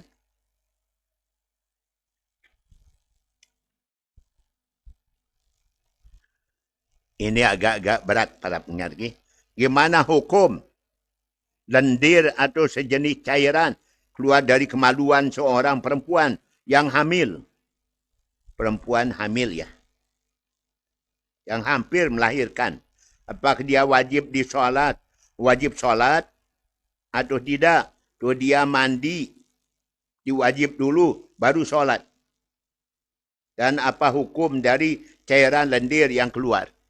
Pokoknya cairan lendir keluar itu najis hukumnya. Dan dia belum termasuk yaitu darah nipas. Belum termasuk wiladah, darah wiladah. Sama dengan semacam istihadah. Sama dengan mazi. Biasanya bagi laki-laki. Maka kalau dia mau sholat, dia harus bersihkan diri. Segera ditutup, segera berwudu, segera sholat. Belum termasuk darah wiladah atau nipas. Dan juga bukan darah haid karena dia sedang hamil besar yang akan melahirkan. Wajib sholat. Sama dengan orang istihadah. Sama dengan laki-laki yang sul-sul baul. Maka dia harus bersihkan diri masuk waktu. Segera berwudu, segera sholat. Itu dia risikonya. Jadi bisa jadi, mungkin jadi seorang wanita keluar cairan lendir sama dengan laki-laki keluar mazi, keluar wadi dan seterusnya pada waktu-waktu yang sebetulnya tidak keluar waktu itu, tapi mungkin nah satu dan lain hal keluar kemudian mau sholat, bersihkan, segera berwudu, segera laksanakan ibadah sholat. Mungkin termasuk darah, semacam darah penyakit. Masya Allah. Gimana cara kita supaya menjadi orang yang kuat iman kita? Cara membina keimanan. Mantap iman itu ada 5, kata ulama. Pertama, apabila kita tekun rajin sholat. Yang kedua, apabila kita itu bakti kepada orang tua. Yang ketiga, apabila kita bakti pada guru-guru kita. Apabila kita berjasa kepada sesama.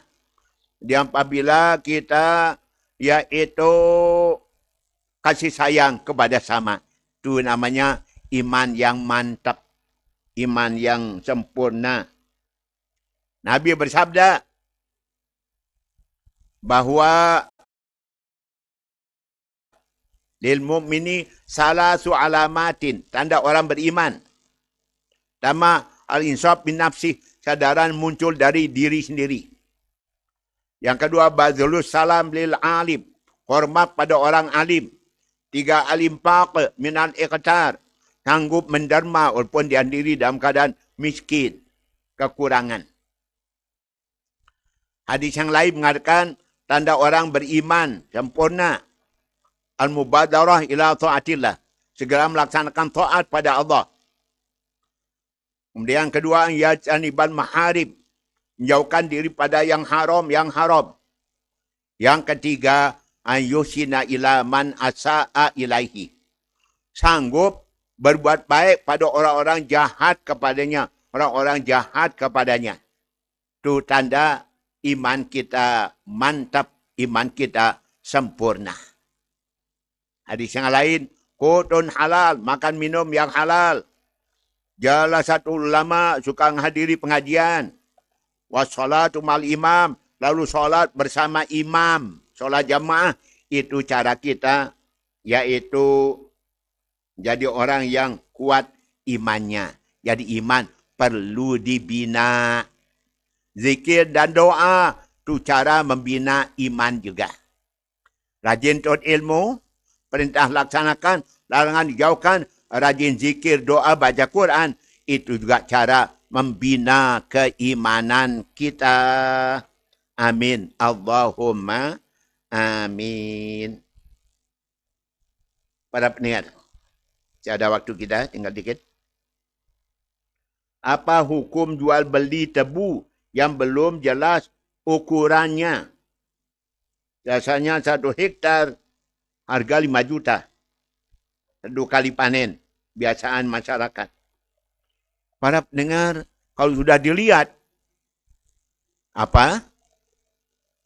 pohon tebu yang ada di kebun yang akan dijual.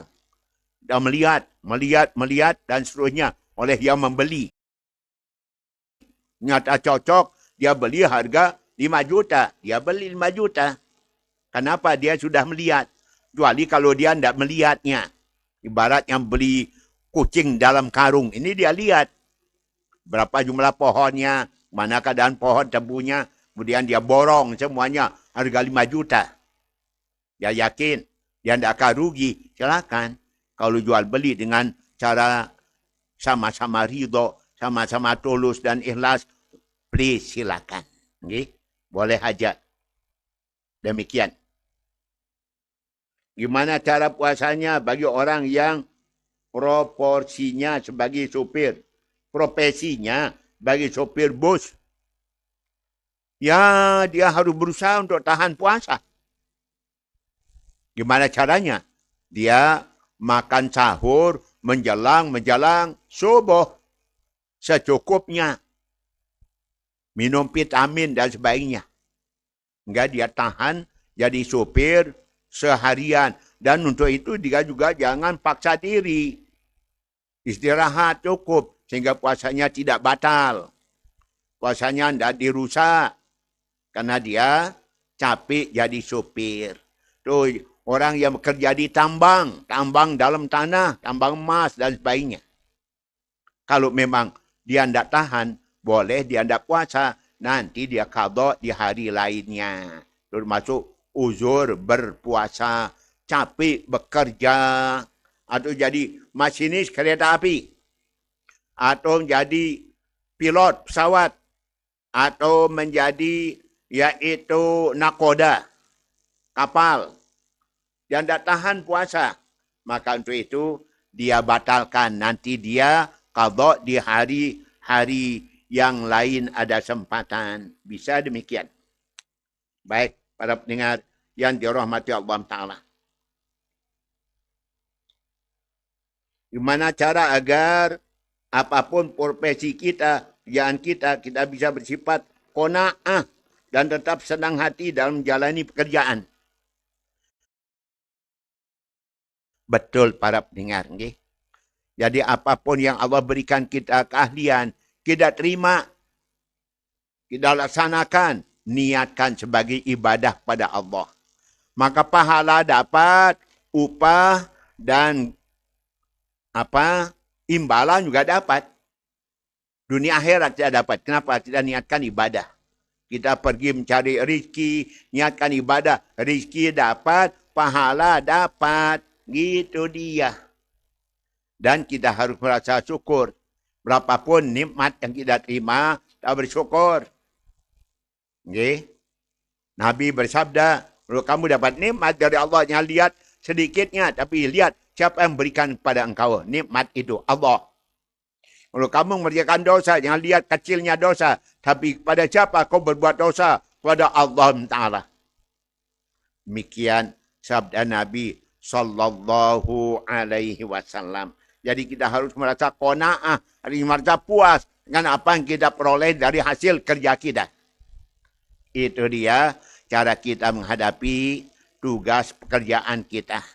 Niatkan sebagai ibadah.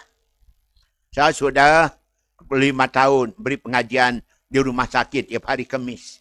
Saya sampaikan pada para dokter, para medis, para petugas, para perawat, niatkan sebagai ibadah. Walaupun mungkin penghasilannya belum banyak karena belum jadi pegawai negeri P3K. Tetapi Anda sudah merasakan puas dengan hasilnya. Anda mendapatkan pahala dari hasil Anda. Maka insya Allah akan berikan rahmat kepada kita. Niatkan sebagai ibadah.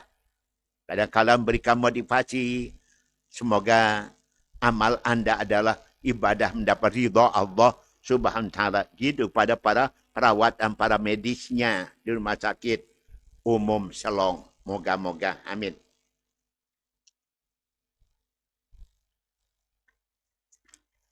Ya, ada yang minta nama. Nama anak laki-laki. Ayahnya Safwandi, ibunya Yanti. Ya, kita paling senang beri nama diawali dengan Muhammad. Hingga betul-betul yang jadi orang terpuji. Dan Nabi mengatakan kalau di rumah Anda ada anak bernama Muhammad, hormati dia, sayangi dia, kasihani dia, muliakan dia. Tambah dengan nama yang lain. Nama Muhammad Khalilur Rahman.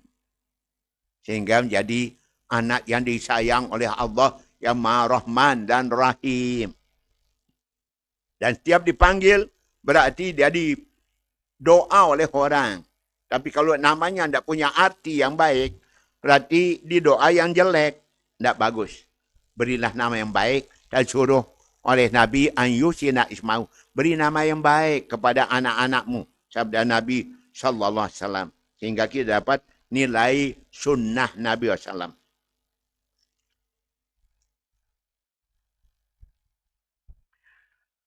Bagaimana, terima kasih atas doanya, dapat fatwa guru terkait fenomena nikah dini.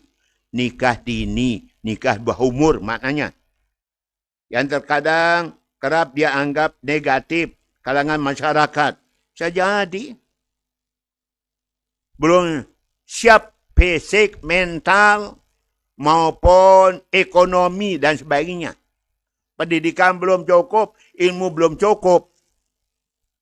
Maka nanti akan berpengaruh terhadap anak yang akan mereka lahirkan dari perkawinan dini tersebut. Dan itu akan menimbulkan tidak sehat. Karena itu maka tunggu. Tulab talibat mahat, kawin setelah tamat mahat. Kurang lebih umur 22 tahun. Saya dulu kawin umur 23 tahun. Setelah 5 tahun jadi guru negeri. Itu dia. Dah tamat mahat. Jadi jangan ada kawin dini. Oleh Ibu Wakil Gubernur kita. Sangat mengharapkan. Jangan ada kita umat Islam. Untuk melakukan kawin dini.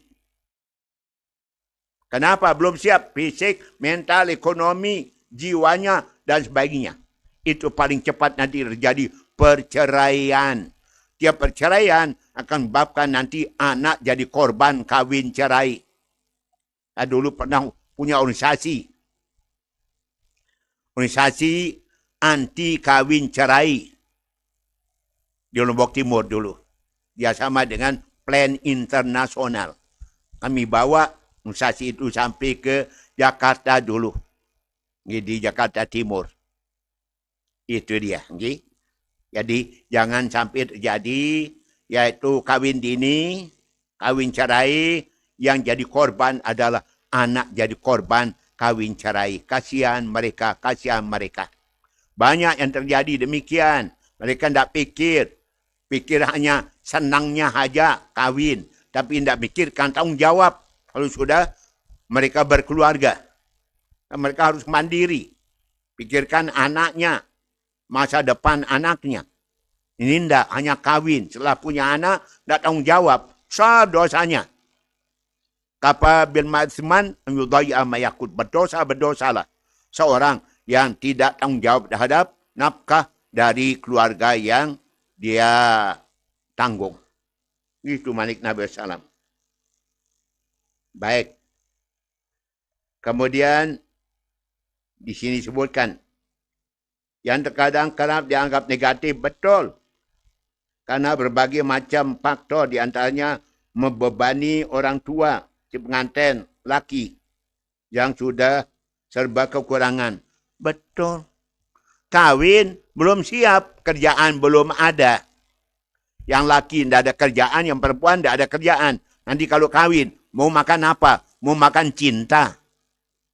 Anak lahir, mau apa? Biaya sekolah dan sebagainya.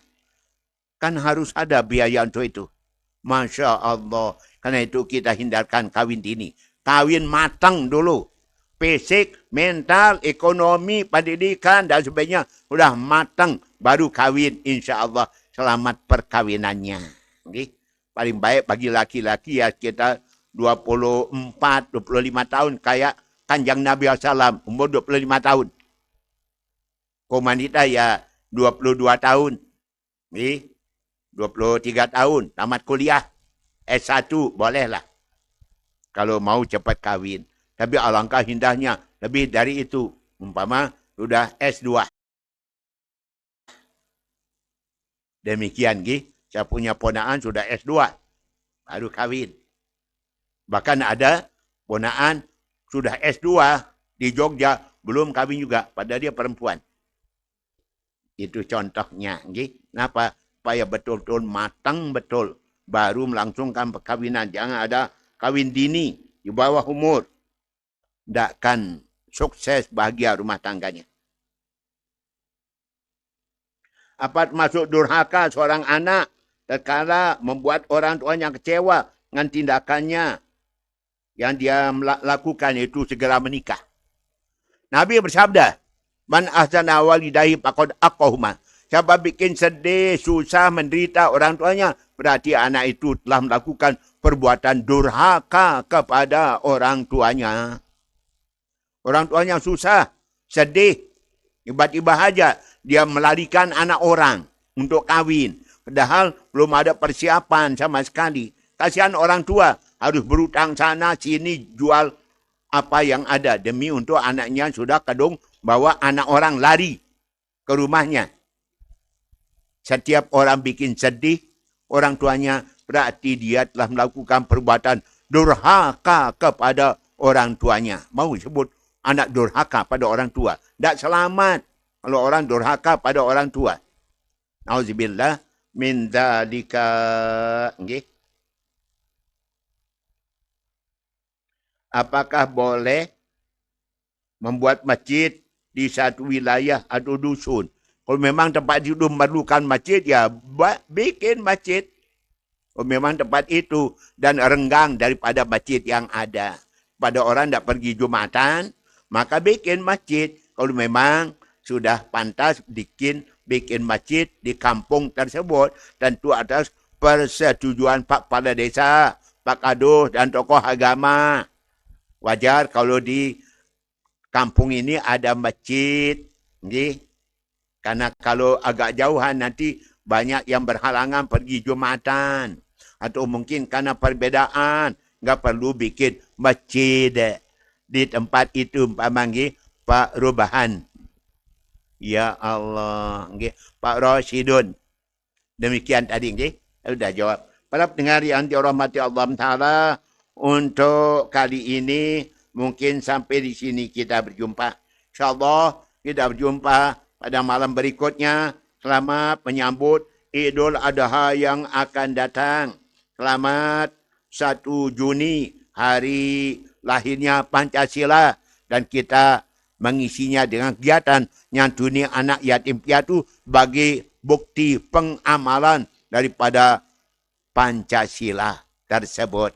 Amin. Allahumma amin. Mohon maaf dan terima kasih.